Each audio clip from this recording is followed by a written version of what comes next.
Загсан котлетыг хийхдээ загсаа угаагаад толгой сэлүүр заалмаа ингээд бүх хэдийн цэвэрлэж загсаа бэлтгэнэ. Загсаа бэлтгэхдээ урд талаас нь зүсэж гиз дотрыг ингээд цэвэрлээд эхлээ цэвэрлэнэ. Тэрний дараагаар загсыг сөргөж ар сүүлийн хэсгээс нь сөргөж хайрсаа цэвэрлэж за угааж бэлтгэсэн загсаа нуруу хэсгээс нь завдалж шасын ширхгээр нь түүж цэвэрлэнэ. Котлет хийх гэж байгаа болохоор за загсны маха машинд нь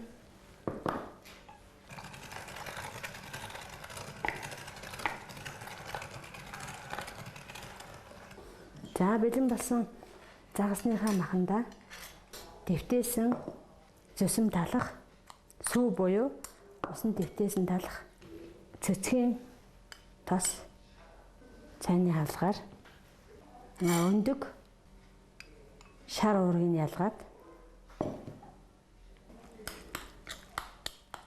ингээд тольж давс амтлах төдий амтлагчаар амталж сүү амны албарныг бас тал загсанд энэ амтлагчуд хийгээд байгаа нь илчлэг чанарыг тэжээлэг чанарыг нэмэгдүүлж байгаа. Ургамлын дос цайны албарныг ингээд жигдэртэл сайн холж утгаж өгөөд одоо хэсэг хэсгээр нь таслан авч өөрийнхөө гонцгой хэлбэрт оруулан талхны хатамжинд өнхрүүлээд бэлтгэн ингээд чарах ажиллагаанд бэлтгэнэ. За халаасан хайрлын тавганда загсны котлетыг хийж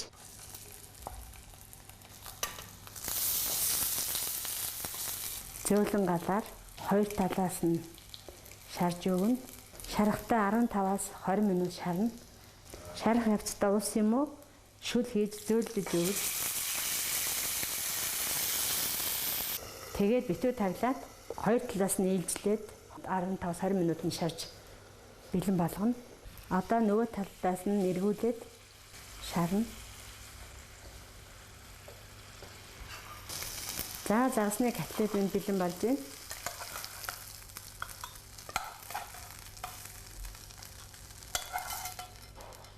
Загсны котлетаа тавлахдаа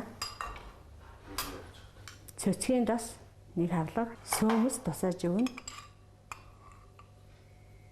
Сөөмөс байна тэжээлэг чанарыг нэмэгдүүлж зөөлдөж өгөх ач холбогдолтой мөн хачирлаж өгнө хүүхдэд төмсний нухшаар хачирлаа. За ингээд загсны котлет нь бэлэн боллоо.